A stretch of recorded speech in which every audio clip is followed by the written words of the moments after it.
Boa noite a todos, cumprimentando a você, Wilson, e a mesa, cumprimento todos os nossos companheiros, os internautas que certamente estarão também ligados aqui no nosso estudo de hoje.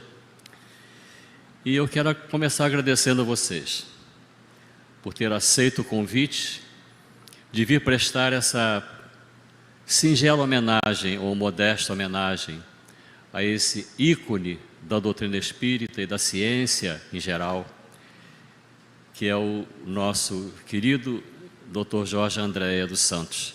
Eu trouxe aqui algumas transparências. Deixa eu ver se eu acerto, se eu entro num acordo com esse negocinho aqui. Eu acho que eu ainda não entrei em um acordo. Deixa eu ver se é aqui. Também não cheguei a entrar no acordo. Deixa eu ver se é esse aqui. Foi? Foi.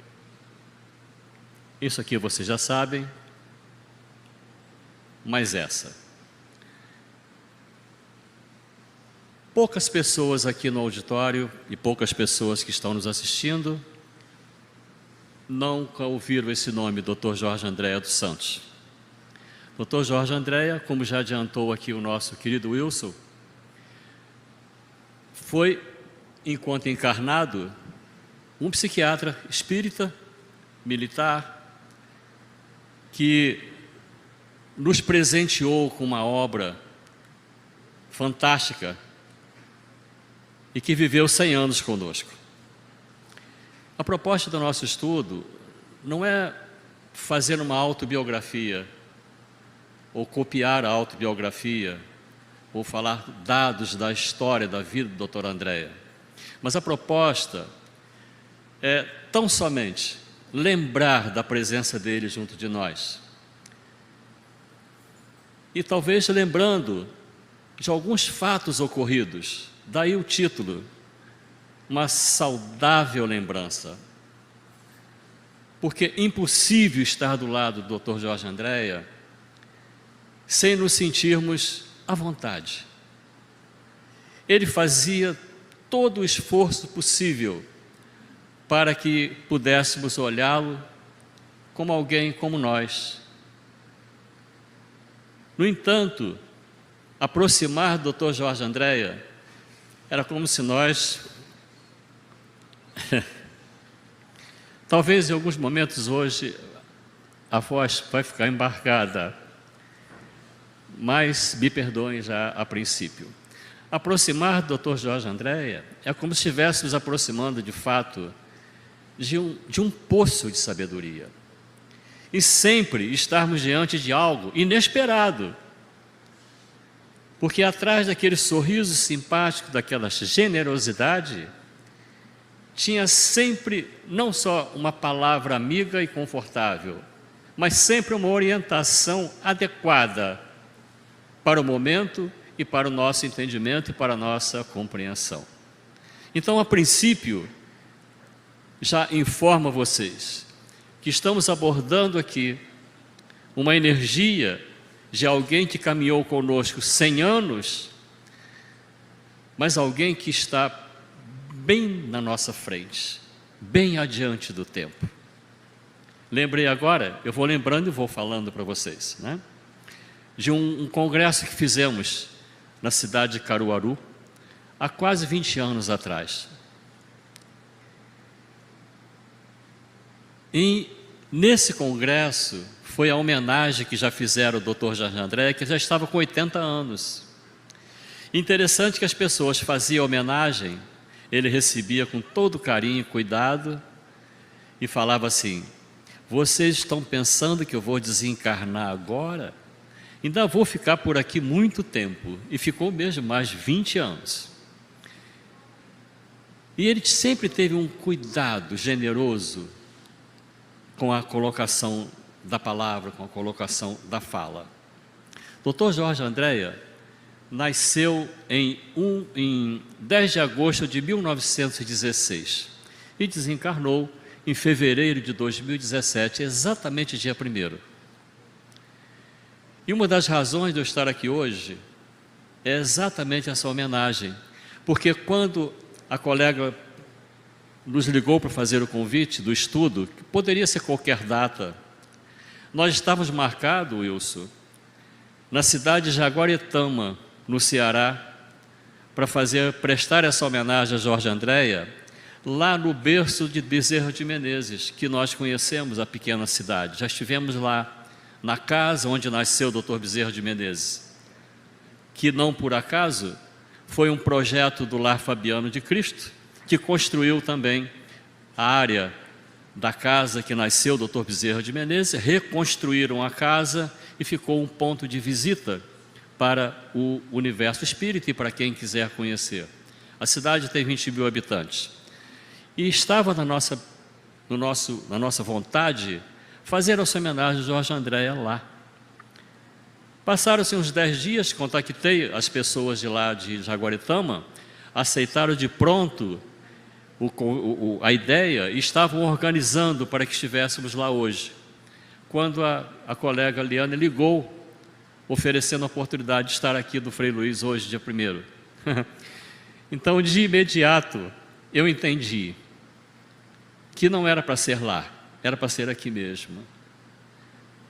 Dr. Jorge Andréa tinha um carinho todo especial, como por todas as instituições, mas ele foi um dos fundadores do Lar Fabiano de Cristo, e creio que também essa casa tem uma história ligada ao Lar Fabiano de Cristo.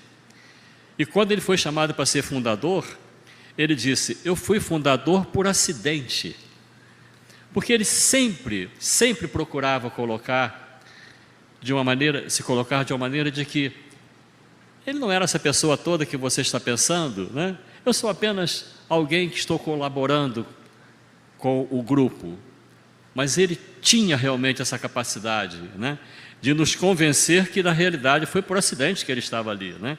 Mas não era por acidente, ele estava porque era ele mesmo. A energia dele contagiava. Impossível, doutor Jorge Andréa, estar sozinho. Mesmo que não falássemos nada com ele, mas estar junto, nós já trocávamos uma energia muito positiva, vamos chamar assim. Deixa eu passar as transparências, que eu trouxe 38 transparências para passar para vocês. Então, só estou na segunda. Eu acho que não vai dar tempo de passar nem 18. Então, aqui, essa é a figura que eu guardo dele. Essa é a imagem que eu gostaria que vocês também guardassem. A imagem do palestrante, a imagem do professor, a imagem do cientista, a imagem do escritor, do jornalista, daquele que traz para a gente a informação, não da pesquisa já conhecida, mas das conexões que ele fazia a partir das pesquisas conhecidas, do avançar no tempo. Então essa é a imagem. Com toda a modéstia, ele transmitia para nós. Jorge Andréa, quando estava palestrando, o silêncio na plateia era profundo. Ninguém conseguia sair, porque ficávamos tentando entender o que ele estava dizendo.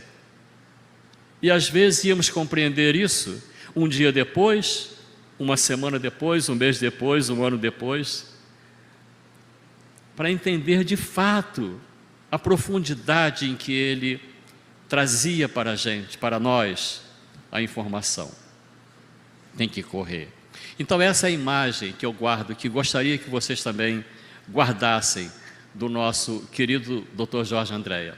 E esse aqui é o livro que o nosso Wilson mostrou agora há pouco, a capa do livro. Esse livro foi um trabalho hercúleo da diretoria do Instituto Cultura e Espírito do Brasil. Maria Amélia, o Serrano, sob a batuta ali do professor César Reis, que então, na ocasião, era presidente do Instituto. E nesse livro, os colegas reuniram dados da obra do Dr. Jorge Andréa e foram pegando por assuntos, alguma coisa não periférico, algumas coisas pequenas com profundidade, mas mostrando um retrato da obra dele. E esse pequeno livrinho, que é um tijolo que fica em pé, foi lançado aos 100 anos de idade, quando comemoramos os 100 anos do Dr. Jorge Andréa, o Instituto lançou então esse livro com o nome Do Outro Lado da Matéria, Enigma da Vida. Então, do outro lado da matéria, não é só o conteúdo do livro, mas esse do outro lado da matéria é como vivia o cérebro do Dr. Jorge Andréa, como ele pensava. Ele pensava além do aqui e agora. Então, é um livro muito interessante, e não só interessante, é quase que uma bíblia da obra do Andréa. E houve um fato que a Maria Amélia, o professor César Reis, o Serrano, que estavam compilando a obra do Andréa para fazer, impossível, 30 livros com muitas edições, tem livro com 8 edições, publicado em castelhano, enfim. E eles fizeram realmente um apanhado que ficou quase que um pequeno compêndio para fechar nesse livro de 700 páginas. E apresentaram o projeto para o Jorge Andréa. E ele disse: eu aceito, mas com uma condição. E ficaram assustados, porque ele nunca colocava condição. Ele disse: eu quero que o Mário Jorge, que era o filho dele mais velho, seja o revisor. Foi uma surpresa para as pessoas que estavam ali no projeto, porque nem conheciam bem o Mário Jorge. É o primogênito do Dr. Jorge Andréa. E ele, um intelectual, mas não conhecia a obra do Dr. Jorge Andréa. Então veja que sutileza, ele nunca forçou o filho e nem o induziu a estudar a obra dele. Mas nessa oportunidade ele disse: eu aceito, desde que o Mário Jorge seja o revisor. E o Mário Jorge me contando isso, com o olho cheio de lágrima, o Andréa ainda encarnado, ele me falando: Bellini, eu não conheço meu pai. Eu comecei a ler essas coisas que ele escrevia e comecei a ver de onde vem esse cérebro. Eu fiquei atônito, então foquei somente na revisão gramatical, esqueci o conteúdo, porque eu não entendi nada daquilo tudo que ele disse. Ou seja, ele estava me dizendo: eu estou muito distante da mensagem que meu pai trouxe a vida dele inteira. E ficou tão interessado na obra que agora ele já está com o livro pronto para ser editado. Ontem nos falamos por telefone e ele falou para mim: até o final do ano meu livro sai. A proposta do livro dele é falar sobre o pensamento de Jorge Andréa. Olha que coisa interessante. E para mim foi bastante interessante saber que ele não conhecia nada do que o pai fazia. E o pai sutilmente colocou ele dentro do contexto da obra. Então, esse livro, eu vou pedir licença a vocês para ler aqui só um trechinho, do prefácio, que foi feito pelo professor César Reis, que ele diz o seguinte: Jorge Andréa demonstra que somos herdeiros de nós mesmos, do nosso passado. Construímos nosso presente e lançamos a base do nosso futuro, nesse permanente vir a ser, na caminhada em direção à luz, segundo as leis cósmicas nas quais estamos imersos. E continua: é a grande teia que abrange toda a criação, que nossa inteligência não alcança e nossa sensibilidade ainda não é capaz de perceber em plenitude. Esta é a ciência de Jorge Andréa, que desperta em nós um fascínio pela espiritualidade, uma ciência da nova era. Este homem de 100 anos, que é um jovem pioneiro dos tempos que virão, ele anuncia esse tempo com a força da sua pesquisa, com a energia da sua intuição, com a alegria das suas certezas e com a candura da sua modéstia. E nos aponta uma questão básica: seus estudos nos levam a uma nova concepção da criatura humana e, por extensão, a busca de uma nova realidade social. Porque compreender o ser é compreender sua estrutura complexa, seus medos, seus desejos, sua fragilidade, sua força, sua história, sabida ou não sabida. Aí Jorge se aproxima de Joana de Ângeles, com a psicologia da transpessoalidade. E nós nos perguntamos, atônitos, como é possível transcender o pensamento sem abandonar o compromisso com a ciência? Não é talvez o dilema de todas as crenças?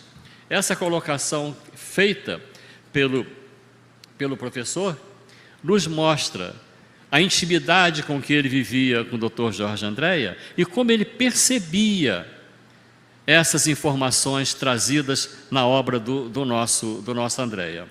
Eu vou começar a correr aqui, que eu queria mostrar bastante coisa para vocês. Vamos lá. Aqui foi no dia do lançamento do livro. O Wilson estava presente e outras tantas pessoas participando desse evento. E esse modelo que está posando do lado dele aqui, com o livro na mão, na época, nós ainda não nos conhecíamos. Interessante, né? E vivíamos nos mesmos espaços. Hoje ela é minha esposa, está aqui do meu lado. Fui buscá-la no Acre, Wilson. E você já conhece essa história. Mas estávamos no mesmo evento e nós não havíamos ainda nos contactado. Quem sabe não foi o Dr. Jorge Andréa que fez essa conexão para a gente. Eu não estou adivinhando nada, estou apenas mostrando a realidade. Então, olha a disposição dele aos 100 anos nessa tarde e noite de autógrafo. Aqui, o bolo de 100 anos que foi cantado, os parabéns para ele, olha lá. A imagem dele ali no centro do bolo, 100 anos. Aqui, uma homenagem especial que a Revista Cultura Espírito do Brasil fez com artigos escritos por confrades do conteúdo da revista, falando sobre a personalidade, sobre o homem, sobre a pessoa do professor Jorge Andréa. Deve se encontrar talvez alguma ainda. Aqui ao meio, ao centro ali, é o filho Mário Jorge, que ele, por livre e espontânea coação, colocou como revisor da obra. Foi o dia que nós nos conhecemos. Esse encontro foi lá na casa geriátrica, onde o Dr. Jorge Andréa viveu os seus últimos anos. A princípio, junto com a Zildinha, sua esposa, mãe de 8 filhos, com ele. E aqui ele já estava só, esse deve ter mais ou menos uns 6 anos, talvez, não mais, uns 7, 8 anos essa foto. Eu estava bem mais bonito ali na época, está vendo lá? E nós estávamos ali num bate-papo, que sempre que eu tinha uma oportunidade, passava lá pela ilha, passava nada, eu ia a propósito mesmo. Ia fazer uma visita, tomar um café, vocês podem ver lá, a xicrinha está ali, olha. E bater um papo com o Dr. Jorge Andréa, ouvir o que ele tinha a dizer, porque eu tinha muito pouco para somar para ele. Mas ele ficava tão feliz quando lá chegava, porque eu perguntava o que eu queria saber e ele tinha a oportunidade de colocar para fora o seu conhecimento. E foram momentos assim notáveis. Foi momentos muito bem aproveitados, essa estada com o Dr. Andréa. Ali foi ele que pegou na minha mão, olha lá. Eu estava com a mão embaixo e falou assim, me dá a mão aqui, Beline, segurou na minha mão. E eu jamais imaginaria que um dia estaria homenageando ele, mostrando essa foto. Mas eu penso assim, nesse momento aí, quanta coisa, quanta informação ele passou. O primeiro estudo que eu fiz em 1995, 96, sobre uma temática que ele gostava muito e gosta, certamente continua gostando, que é a psicologia transpessoal, falando sobre terapia de vida passada. Na ocasião que nós estávamos fundando as sociedades de terapia de vida passada, o movimento estava muito forte. Então eu fiz um estudo na Associação Médico Espírita, na época, lá na Rua dos Inválidos, e o Dr. Andréa ficava sentado sempre na primeira fila, observando, prestando atenção. E quando terminamos o estudo, ele levanta, pega o microfone, aí falou assim, Beline, o estudo que você nos apresentou nos mostrou que você é um obstetra do psiquismo. E eu peguei esse título de obstetra do psiquismo na época e fiz até um artigo, mas faz todo sentido, porque o que o obstetra faz? O obstetra mergulha nas entranhas ali da mãe, do útero, né? E traz para fora o rebento e cuida dele. Então o processo da terapia de vida passada nada mais é de que mergulhar nas profundezas desse passado e trazer o conteúdo e cuidar do conteúdo conhecido. E para dar uma ideia a vocês do que nós estamos falando com mais exatidão,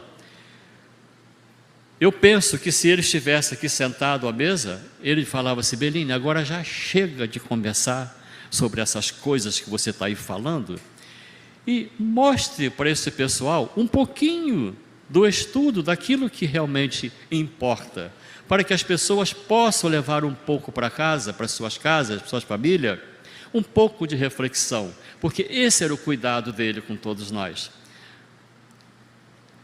Ele tinha um cuidado especial, se ele estava alcançando o objetivo, se ele havia deixado alguma coisa naquela conversa, seja essa conversa num grande seminário ou no cafezinho ali batendo um papo, o cuidado que ele sempre teve. Então, eu trouxe para vocês aqui uma breve reflexão, porque o nosso tempo realmente é bastante enxuto, mas eu lembro que nessa ocasião eu já havia colocado essa transparência há 25 anos atrás. As coisas parecem que não mudam tão rápido, né? Onde ele começa dizendo assim, do livro Psiquismo, Fonte da Vida, uma edição de 1995. O livro estava novinho, eu creio que foi mais ou menos aproximadamente essa época. Eu colhi esse dado.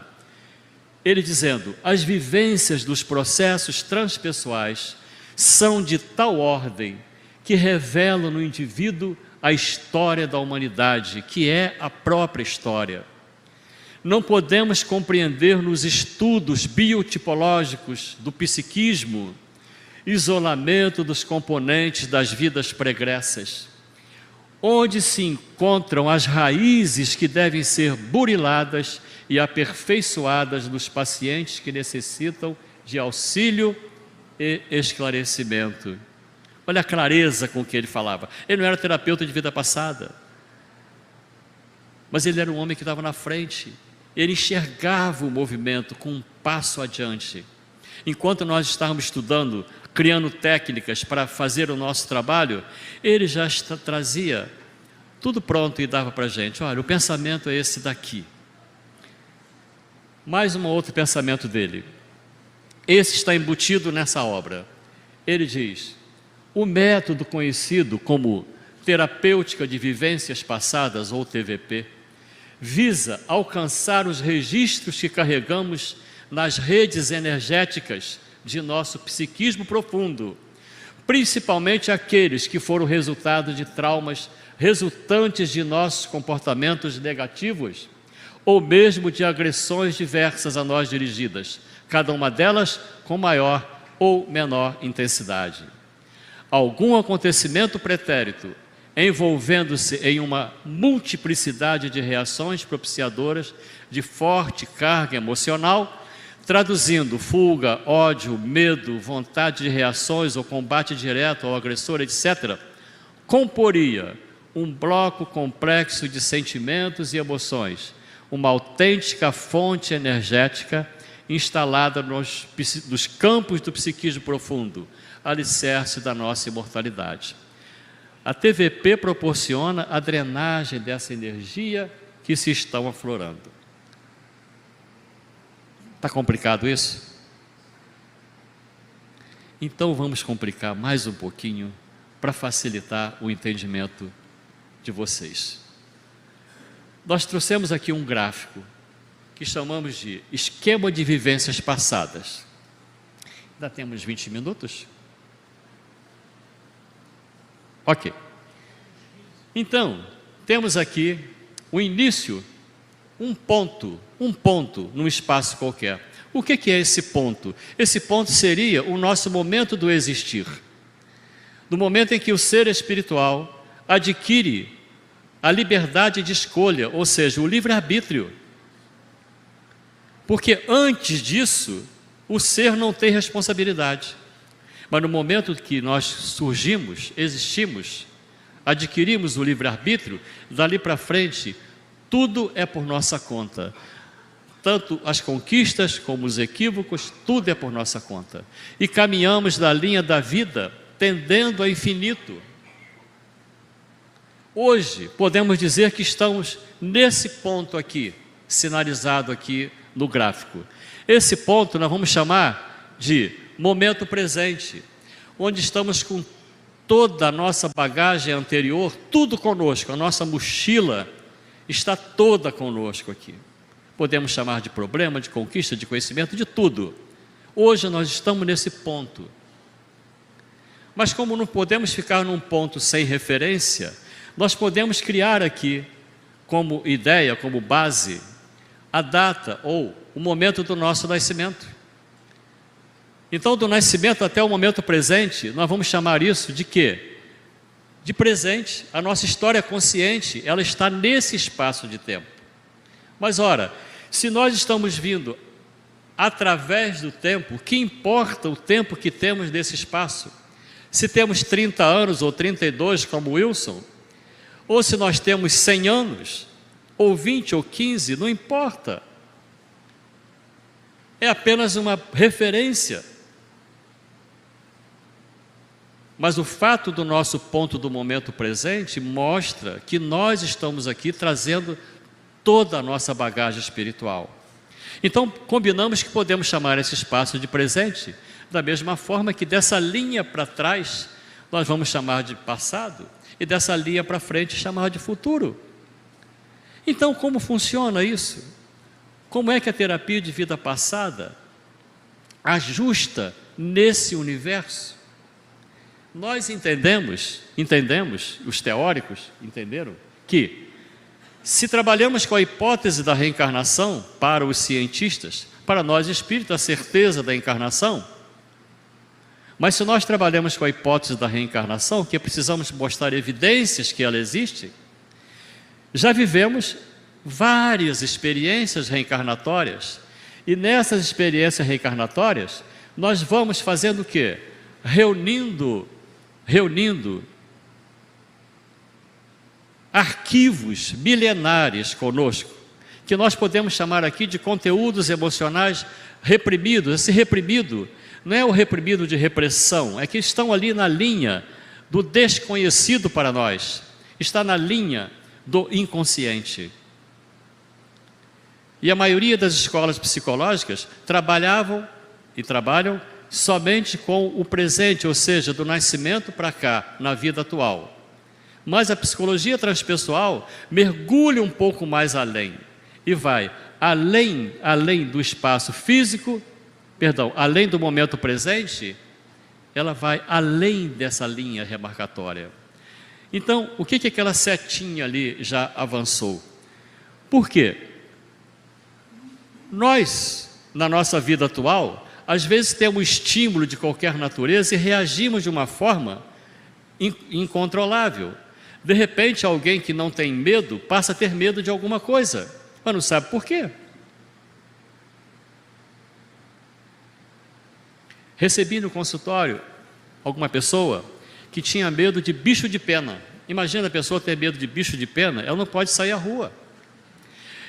E cada dia aquilo ali estava gravando mais, e ela não sabia o que estava acontecendo. De repente ela começou a ter bicho de pena, medo de bicho de pena. E nós fizemos uma anamnese e começamos a conversar um pouco mais. E ela lembrou-se que há 2 anos atrás, antes desse momento, ela havia ido visitar uma madrinha que morava no subúrbio, e a madrinha tinha uma grande arara naquele pé, que ficava ali, uma arara grande, uma arara azul, presa pelo pé. Um dia que estava chovendo, e ele chegou para fazer surpresa, foi correr pelo lado da casa para surpreender a madrinha, mas passou por baixo do puleiro da arara. Ele não viu a arara. Só que a arara, eu não sei se a arara gorjeia ou faz alguma coisa assim, né, muito forte, e bateu aquela asa comprida, com aquele cheiro de molhado, E ele levou um susto tão grande que ele saiu correndo, entrou pela casa da madrinha e escondeu-se embaixo da cama. Ele não sabe por que fez aquilo. E as pessoas disseram: o que houve, o que houve, o que houve? E ele contou: a arara queria me pegar. Não, a arara não vai te pegar, ela está presa. Enfim, dali para frente, ele saía à rua, se passava um pombo voando, ele corria e entrava na primeira loja, ele não conseguia mais. Ok. Esse foi o estímulo que essa pessoa teve na vida atual. Eu não sabia por que acontecia isso. Como funciona isso? Nós sugerimos a essa pessoa que então um processo regressivo para que ela entrasse em contato com essas causas. Porque no momento que esse estímulo aconteceu, é como se viéssemos nessa membrana aqui, olha, estimulasse, e a resposta viria lá de trás do inconsciente, causando efeito no presente, só que ele não sabia o que estava se tratando. Percebem isso?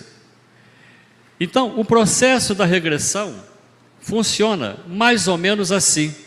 É um estímulo para que a pessoa permita que esse inconsciente, que essa barreira de memória, abra um espaço, uma janela, que não é diferente com as manifestações mediúnicas. Ninguém da manifestação mediúnica vigiu. É preciso que a pessoa entre em estado alterado de consciência, ou estado modificado de consciência. E o médium sabe muito bem como cuida disso. O médium, no meio da conversa, ele vai, vigiu, ele não vai dar essa passividade ou trazer essa mensagem. Mas se isso acontece é porque ele está em estado modificado de consciência. E o estado modificado de consciência é essa janelinha que abre na nossa consciência. E essa janelinha, no processo regressivo, é induzido por técnicas específicas, que o terapeuta que tem a formação credenciada, ele vai saber como fazer isso, ajudar a pessoa a entrar nesse universo. Muitos têm muita resistência, não entram, e vamos usando muitos recursos, até que um dia a coisa acontece. Então o que aconteceu? Essa janelinha que abriu, nós reproduzimos esse estímulo numa ficha própria e levamos a pessoa a permitir essas conexões, que pode ser na vida intrauterina, porque o bebê, quando está no ventre da mãe, ele registra todas as emoções em que a mãe está sentindo naquele momento. E às vezes é uma questão da vida intrauterina, poderia ser essa mãe que estava com medo de bicho de pena, e naquele momento que ele teve o estímulo, ele respondeu como se fosse. Poderia ser também. Então essa passada pela vida intrauterina, ela é fundamental também nesse processo terapêutico. Mas pode estar nesse momento, mas pode estar também em algum lugar do passado. Então essa pessoa que vai sendo conduzida a entrar em contato com esse momento, onde tudo aquilo que ele precisa saber hoje aconteceu, o estímulo enviado, quanto melhor o estímulo, melhor a resposta, essa resposta poderá vir, e dessa vez ela vai sair por essa janelinha, ou seja, ela vai sair sob controle, porque agora ela sai em forma de história. E a história do momento presente nós podemos conduzi-la, nós podemos ajudá-la a modificar, a pessoa tomar consciência da sua história. Percebem isso? E qual é a proposta disso aqui? A proposta é que a pessoa modifique hábitos, costumes, valores, dependendo da queixa que a pessoa traz. Se tem apenas um caso de fobia, mas tem trocentos casos que poderíamos citar aqui, de comportamento da pessoa, as pessoas austeras, as pessoas egoístas, como foi o tema aqui, né? Da briga de familiar, de casal, casamentos, por que as pessoas estão em conflito? Então, a causa, não há um código dizendo que isso é por causa daquilo, não. Cada um de nós temos uma digital, e cada um de nós damos a resposta única da nossa história, conforme nós condicionamos aquele processo. Ok? Vamos um pouquinho adiante. A proposta é essa, é a transformação. Aqui, só para vocês terem uma ideia, eu trouxe só uma amostra. Quando fazemos o estudo de casos, mostramos várias planilhas dessa. Mas só para ter ideia, quando a queixa da pessoa, às vezes, é insegurança, medo de abandono, nós temos lá a origem do trauma. Veja bem, não é matemático isso, mas isso aqui é em geral. A pessoa, às vezes, que sofreu abandono quando criança, numa vivência passada, quantas pessoas se separaram durante guerras, que não é tão passado assim. Na prece hoje aqui, o nosso amigo Wilson estava falando, pedindo sobre as guerras no mundo, para ver se reina a paz. Nós estávamos ali na corrente, ouvindo a prece. Mas as guerras sempre existiram. E olha lá, orfandade, escravagismo, prisioneiros abandonados para morrer. E as pessoas desencarnam nesse processo e vão para a espiritualidade ou para o mundo espiritual, levando essas marcas, essas máculas. E quando reencarnam, trazem consigo isso do registro do seu corpo perispiritual.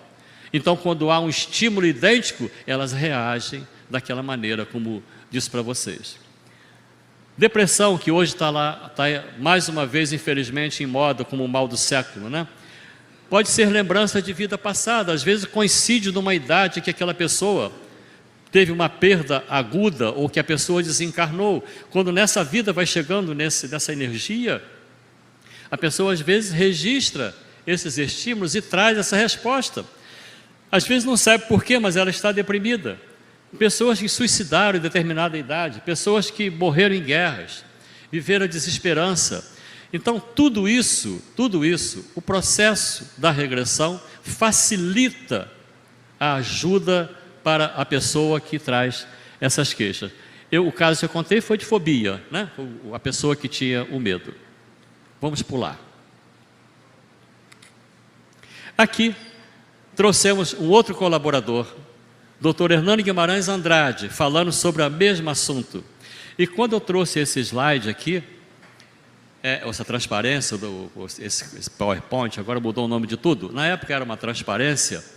O Dr. Hernani Guimarães Andrade, nós estávamos realizando o primeiro congresso brasileiro de terapia de vida passada e primeiro encontro pan-americano, e reunindo uma série de pessoas, ícones, né, que discutiam essa temática. Esse congresso foi em Campinas e eu tive a oportunidade de ser moderador dessa mesa, onde estava o Dr. Jorge Andréa, Dr. Hernani Guimarães e Dr. Nubo Facuri. E eu fui moderador da mesa. E o Dr. Hernani estava exatamente mergulhado conosco nesse momento, com a bandeira dessa terapêutica, defendendo essa abordagem terapêutica, ele como pesquisador. E ele prefaciou o livro da doutora Maria Teodora Ribeiro Guimarães, que era presidente da nossa sociedade. E ele diz isso aqui, olha, que a terapia de vida passada é criticada e rejeitada justamente pela facção que nega a realidade da reencarnação.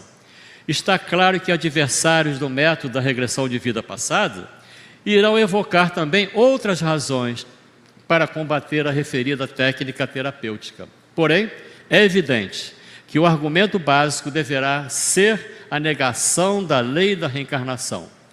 Perdoe-nos a audácia de admitir como lei biológica uma ideia ainda considerada uma hipótese pelos menos radicais. Aqueles que, como nós, pessoalmente, se dedicam à investigação de casos que sugerem reencarnação, já estão convencidos da sua realidade.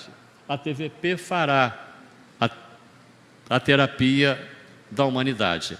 E foi interessante que essa mesa, quando começamos, eu fiz um cálculo, Wilson, que, somando a minha idade, doutor Andréa, doutor Hernani Guimarães e doutor Nubo Facuri, dava quase a época do descobrimento do Brasil. Aí eu falei, gente, isso aqui é algo inédito, não vai acontecer de novo isso, dessa maneira? Então eu sugeri à plateia que estava ali, uma grande plateia, que ao invés de esperarmos para fazer 1 minuto de silêncio quando a pessoa desencarna, que fizéssemos 1 minuto de aplausos. E as pessoas então levantaram e bateram palmas durante 1 minuto. E confesso a vocês, nunca mais houve esse encontro. Então, eu digo que eu sou médium paralelepípedo, mas naquela hora foi alguma coisa assim que eu tive a intuição, falei, vai ser agora que eles serão homenageados. E doutor Hernani Guimarães Andrade também foi o primeiro a desencarnar desse grupo. Eu estou ficando. Aqui uma reflexão de Allan Kardec, né? Que está lá na questão 399 do Livro dos Espíritos, que muita gente pergunta, mas o Espiritismo é contra isso, Belino? Olha lá, Allan Kardec respondendo à questão 399. Integrado na vida corpórea, o espírito perde momentaneamente a lembrança de suas existências anteriores, como se um véu os ocultasse. Entretanto, às vezes tem uma vaga consciência disso, e elas podem até mesmo lhe ser reveladas em certas circunstâncias, mas é apenas com objetivo útil e jamais para satisfazer uma curiosidade vã. Então, por curiosidade, não procurem atendimento. Deixe que as pessoas que estão sofrendo ou buscando ajuda realmente ocupem o espaço do horário. E aqui eu trouxe essa fala do Dr. Bezerra de Menezes, do livro Loucura e Obsessão, psicografado pelo Divaldo Franco. Ele diz o seguinte: a terapia de vida passada é conquista muito importante recentemente lograda pelos nobres estudiosos da ciência das almas. Como ocorre com qualquer terapêutica, tem seus limites bem identificados, não sendo uma panaceia capaz de produzir milagres. Em grande número de casos, os seus resultados são excelentes, principalmente pela contribuição que oferece na área das pesquisas sobre a reencarnação entre os cientistas. Libera o paciente de muitos traumas e conflitos, propiciando a reconquista do equilíbrio psicológico para a regularização dos maus pretéritos sob outras condições. Mesmo aí, são exigidos muitos cuidados dos terapeutas, bem como o conhecimento das leis do reencarnacionismo e da obsessão, a fim de ser levado a bom termo o tratamento nesse campo. Ainda devemos considerar que cristalizações de longo período no inconsciente não podem ser arrancadas com algumas palavras e induções psicológicas de breve duração. Nesse setor, além dos muitos cuidados exigíveis, o tempo é fator de alto significado para os resultados salutares que se desejam alcançar. E aqui eu volto com a foto do nosso Andréa. Temos mais de 3 minutos? Obrigado. Opa, o que eu fiz aqui? Ah, não, está aqui a foto. Com a foto do nosso querido Andréa, que é a foto que eu coloquei lá atrás e gostaria que ficasse na memória de todos nós. E vou ler apenas aqui um pequeno trecho, que é a conclusão feita também pelo nosso querido professor César Reis. Eu reservei aqui um pedacinho, onde ele diz assim: Jorge Andréa é um homem múltiplo, humildade, modéstia, elegância de atitudes, ética, zelo, perseverança, fidelidade, coragem moral, simplicidade, são alguns dos atributos que ornam a sua pessoa. Tais palavras brotam sem nenhum esforço quando o seu nome é aventado.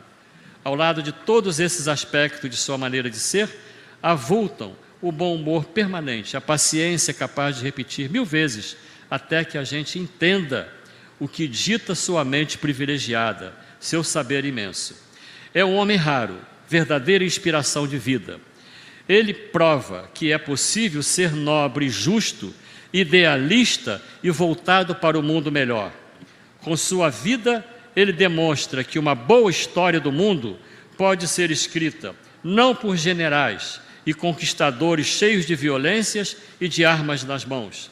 Uma boa história do mundo pode ser escrita por um modesto major médico reformado da aeronáutica, que só muitos anos depois de aposentado, descobriu que teria alguns direitos que jamais usou, mas usou o seu tempo para produzir um material que é hoje referência para pesquisas em várias partes do mundo. A boa história do mundo somente será escrita pelos apóstolos e heróis da virtude e da verdade, do amor e da paz. Jorge é um deles.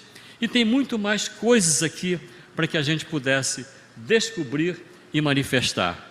Eu queria propor para vocês, que já combinei com o Wilson, com o nosso companheiro, de prestar essa homenagem, todos nós, relembrar, como estamos falando de saudade saudável, relembrar esse momento, lá desse congresso, há 25 anos atrás, onde somamos a ideia, que não é o caso da mesa aqui agora, para que lembrássemos do minuto de aplauso que nós fizemos para o Andréia.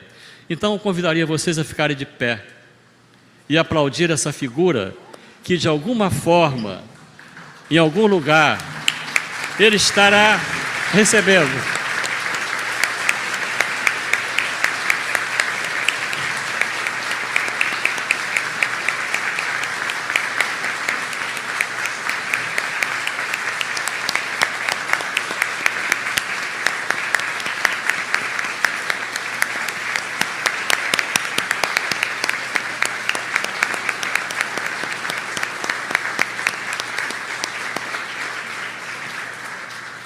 Muito obrigado. Deus abençoe vocês.